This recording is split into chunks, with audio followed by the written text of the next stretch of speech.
संस्कृत शिक्षण में पिछले वीडियो में आप लोगों ने महेश्वर सूत्र के बारे में विस्तार पूर्वक जाना। इसके अलावा अगर आप लोग महेश्वर सूत्रों के बारे में और अधिक जानकारी चाहते हैं तो वीडियो के डिस्क्रिप्शन लिंक में जा कर के टच करने के बाद आपको पूरी जानकारी प्राप्त हो जाएगी। आज हम दूसरे वीडियो में वर्ण विचार पर चर्चा करेंगे। वर्ण विचार में सर्वप्रथम हम पढ़ेंगे वर्ण या अक्षर। अर्थात कुछ जगहों पर ये विकृतियाँ देखने को मिलती हैं कि वर्ण या अक्षर एक ही है या कि अलग है। तो शुरुआत में सब लोग यही डिफिनेशन पढ़ते हैं कि वर्ण हम मुख से जिन ध्वनियों का उच्चारण करते हैं उनको लिपिबद्ध करने के बाद वर्णों की उत्पत्ति होती है। वर्ण अर्थात अक्षर शब्द के लिए कुछ जगह प्रयोग ये होता है, अक्षर के लिए कहा जाता है नाक्षरति इति अक्षरः, नाक्षरति इति अक्षरः अर्थात जिसका कभी क्षरण ही नहीं होता। ऐसे उन्हें अक्षर कहते हैं जिनका कभी क्षरण नहीं होता या कभी विनाश ही नहीं होता। जैसे हम कह सकते हैं एग्जाम्पल के तौर पे आ, ई, का आपका हलंत, चूँकि व्यंजन आपके हलंत होते हैं, यही आपका अक्षर कहलाएगा। अगर संपूर्ण का बना है तो ये आपका वर्ण है। तो वर्ण और अक्षर में केवल इतना डिफरेंस है कि जो नाक्षरति इति अक्षरः अर्थात जो अक्षर होगा उसका क्षरण इसके बाद संभव नहीं है। जैसे कि का उच्चारण हम बिना स्वरों की सहायता के नहीं बोल सकते हैं। और जो आ है ये आपका अक्षर संपूर्ण है। अगर का है, का में जब हम स्वर मिक्स करते हैं तब जाकर के हमारा शुद्ध उच्चारण होता है का, और ये वर्ण बन जाता है। इस प्रकार सामान्यतः अगर देखा जाए तो सामान्यतः अक्षर और वर्ण को एक पर्यायवाची के रूप में लोग मान लेते हैं, जबकि इसमें इतना ही अंतर है कि जो अक्षर शब्द है इसकी जो परिभाषा है वो नाक्षरति इति अक्षरः कहा जाता है। और वर्ण आप लोग समझ ही रहे हैं कि वर्ण आपका हम मुख से जिन ध्वनियों का उच्चारण करते हैं अर्थात मुख वाक्येंद्रिय से जो भी हम बोलते हैं उसको जब लिपिबद्ध कर दिया जाता है, लिख दिया जाता है, वही वर्ण है। वर्ण के बाद अब वर्णमाला में, चूँकि संस्कृत में वर्णमाला को वर्णमातृका कहा जाता है, वर्णमाला को वर्णमातृका कहा जाता है। और वर्णमातृका, संस्कृत वर्णमातृका में भी उसी प्रकार दो पार्ट्स हैं, अच हो गया और हल हो गया। पिछले वीडियो में हमने आपको बताया था कि अच स्वरों को कहा जाता है और हल व्यंजनों को कहा जाता है।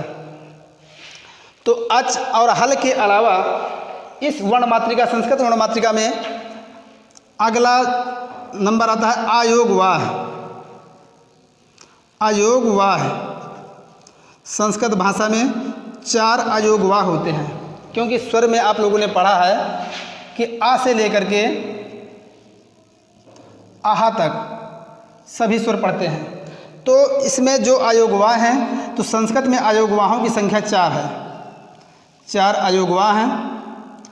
महेश्वर सूत्र के अनुसार 9 आपके स्वर हैं और 33 व्यंजन हैं। इसके अलावा और भी आपके संयुक्त व्यंजन हैं।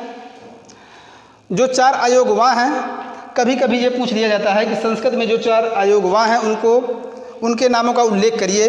तो नंबर 1 आपका अनुस्वार है। अनुस्वार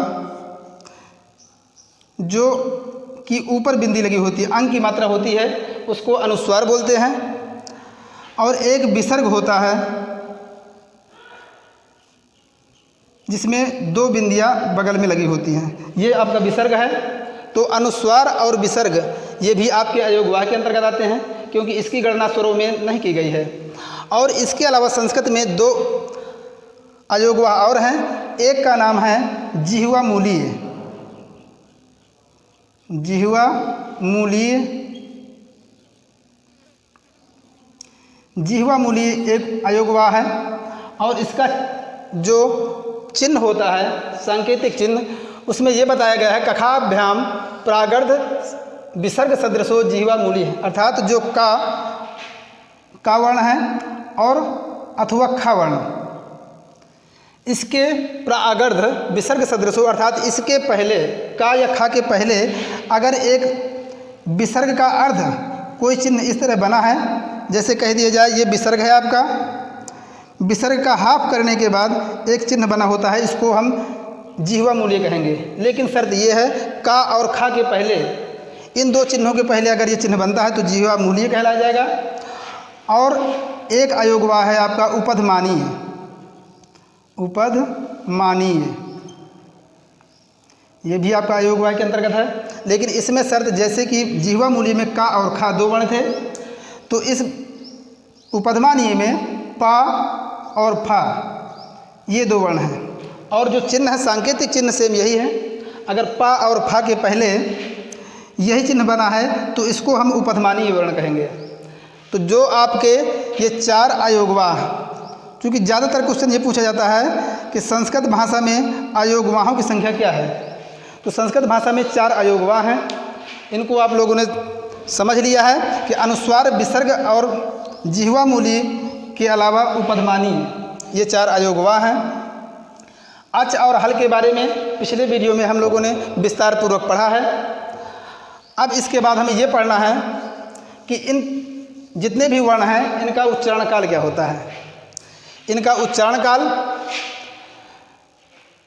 काल के विषय में एक श्लोक ज़्यादा इसका उल्लेख होता है। जैसे कह दिया जाए, एक मात्रो भवेत ह्रस्वो द्विमात्रो दीर्घ उच्यते त्रिमात्रस्तु प्लुतो गेयो व्यंजनम च अर्धमात्रिकम। अर्थात इससे स्पष्ट हो रहा है कि एक मात्रा का समय जिसमें लगता है उसे ह्रस्व स्वर कहते हैं। द्विमात्रो दीर्घ उच्यते, अर्थात जो दीर्घ स्वर होता है उसके उच्चारण करने में 2 मात्रा का समय लगता है। त्रिमात्रस्तु प्लुतो गयो, और जो प्लुत स्वर आपको बताया था इसके पहले वीडियो में, प्लुत स्वर का उच्चारण करने के लिए 3 मात्रा का समय लगता है। व्यंजनम च अर्धमात्रिकम, और जो व्यंजन होता है उसकी आधी मात्रा मानी जाती है। व्यंजन, चूँकि अगर आपसे पूछा जाए वर्ण विचार के अंतर्गत स्वर और व्यंजन, तो जो स्वर होती हैं वे स्वतंत्र ध्वनियाँ होती हैं, उनका उच्चारण करने के लिए हमें किसी अन्य वर्ण की आवश्यकता नहीं पड़ती है।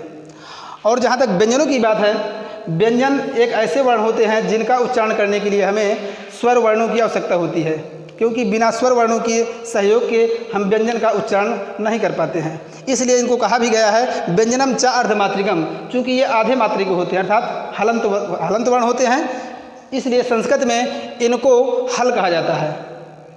और एक कारण ये भी है कि हल, जो प्रत्याहार आपको बताया गया था, हल प्रत्याहार के अंतर्गत सभी व्यंजन वर्ण भी आ जाते हैं। तो उच्चारण काल के बाद आपके सिलेबस में वर्णों का उच्चारण स्थान है। वर्णों का उच्चारण स्थान, चूँकि इससे भी ज़्यादातर क्वेश्चन बनते हैं, वर्णों के उच्चारण स्थान में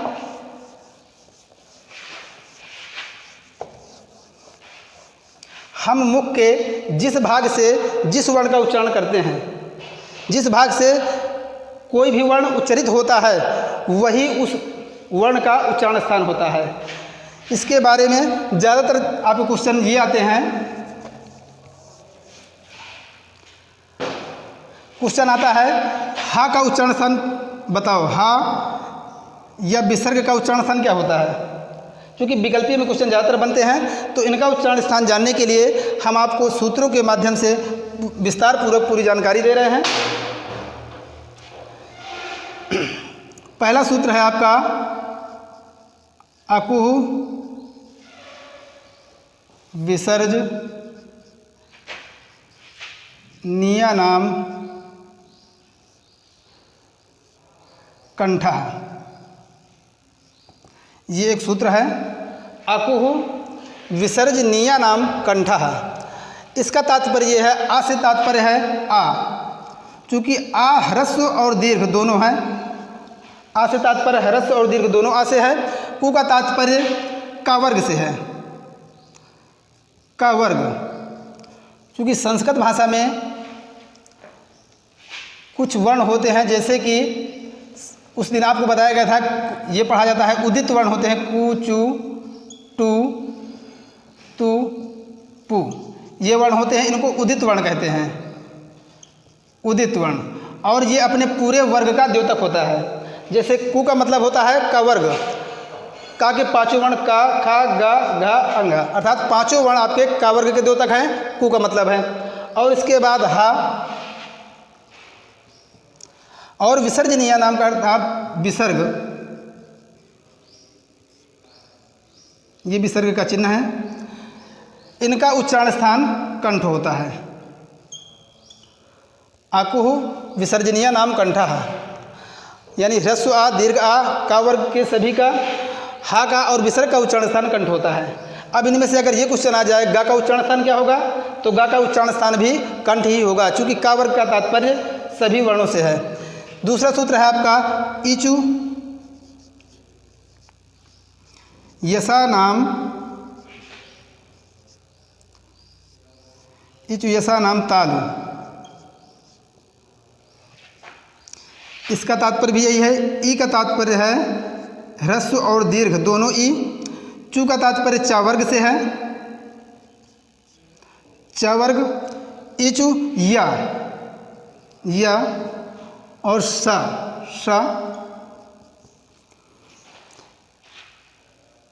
इनका उच्चारण स्थान तालु होता है। मुख में तालु कौन स्थान में होता है, जो आपके ऊपर के दांत होते हैं। जब आप चा वर्ग पढ़ते हैं तो आपकी जो जिह्वा है वहीं टच होती है। जैसे आप पढ़ेंगे चा, छा, जा, तो आपकी जो जिह्वा है तो ऊपर के जो दांत हैं वहाँ पर जो टच होती है वही आपका तालु स्थान है। और तालु स्थान होता है, चाहे आपका छा पूछ लिया जाए या जा पूछ लिया जाए, सबका उच्चारण स्थान तालु ही होगा, चूँकि चा वर्ग के अंतर्गत आते हैं। और या और सा, इनका भी उच्चारण स्थान तालु होता है। अगला सूत्र है आपका ऋतु रसाणाम मूर्धा, ऋतु रसाणाम मूर्धा,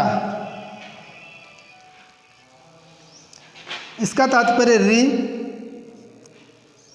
ह्रस्व या दीर्घ, चूंकि आपको बताया गया था कि री ऋषि का दीर्घ रूप होता है, केवल री ही ऐसा वर्ण है संस्कृत में जिसका दीर्घ रूप नहीं होता। टा वर्ग, रा और सा खटकोण वाला, इनका उच्चारण स्थान मूर्धा होता है। आपके मुख में मूर्धा तालु से थोड़ा ऊपर होता है। अगर आपको चेक करना है मूर्धा स्थान तो आप टा की लाइन पढ़ सकते हैं, टा, ठा, डा, ढा, तो आपकी जो जिह्वा है वो मूर्धा स्थान को टच करेगी। अगर कभी क्वेश्चन आता है डा का उच्चारण स्थान बताइए तो उसका उच्चारण स्थान मूर्धा होगा, जो तालु से थोड़ा ऊपर है। इसके बाद अगला सूत्र है आपका ऋतु लसा नाम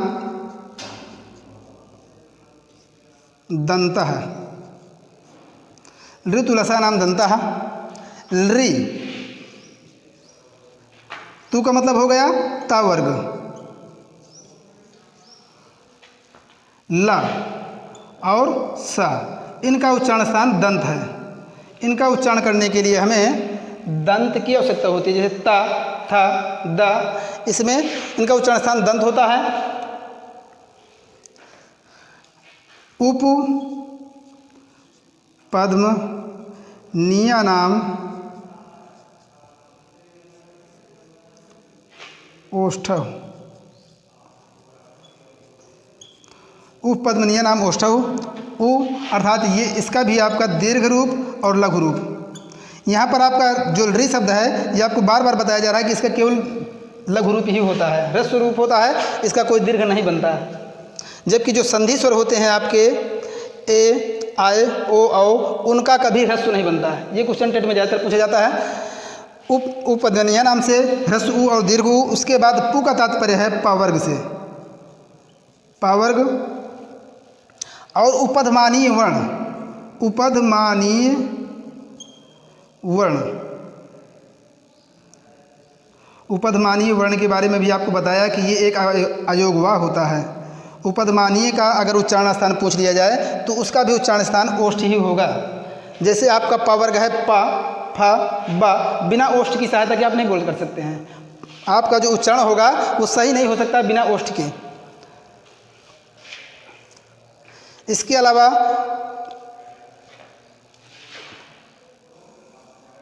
एक सूत्र है इया म ग ड़ ना नाम नासिका चे।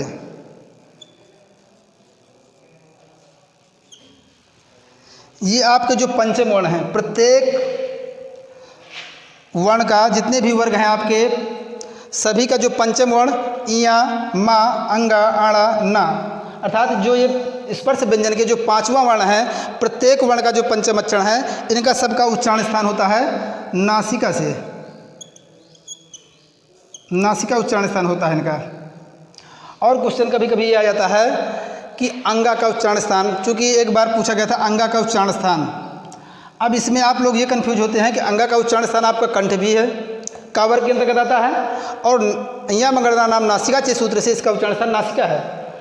तो अगर ऐसा क्वेश्चन अंगा से पूछता है तो एक जो क्वेश्चन होगा वो कंठ और नासिका जरूर दिए होगा। ये ध्यान दीजिएगा, इसका उच्चारण स्थान कंठ और नासिका दोनों है, क्योंकि इस सूत्र से इसका उच्चारण स्थान नासिका है, और कंठ अकु विसर्जनीय नाम सूत्र से इसका उच्चारण स्थान का वर्ग के सभी वर्णों का कंठ है।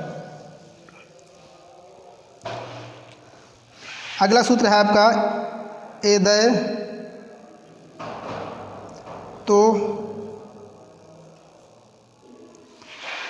कंठ तालु।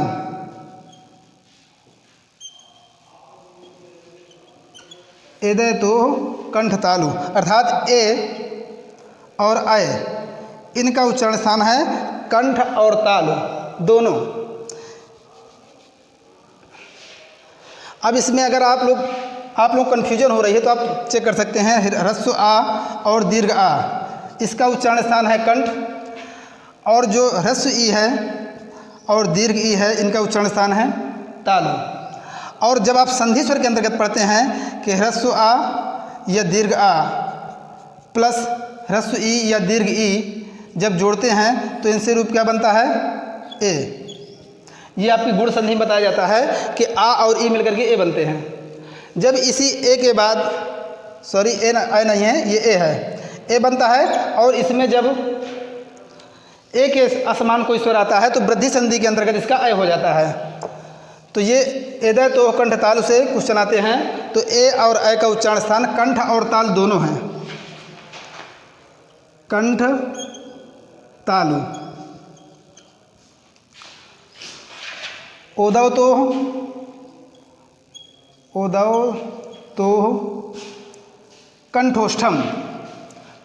कंठोष्ठम। ओदव तो अर्थात ओ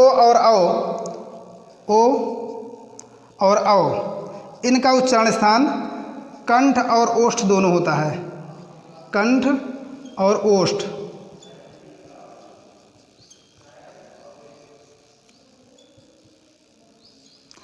ये आपके ओ और आओ इनका दोनों का उच्चारण स्थान कंठ और ओष्ठ दोनों होता है। इसको भी आप संधि के माध्यम से पढ़ सकते हैं, क्योंकि इसके अलावा ज़्यादातर क्वेश्चन पूछा जाता है वकारस्य। व का उच्चारण स्थान बहुत बार पूछा गया है।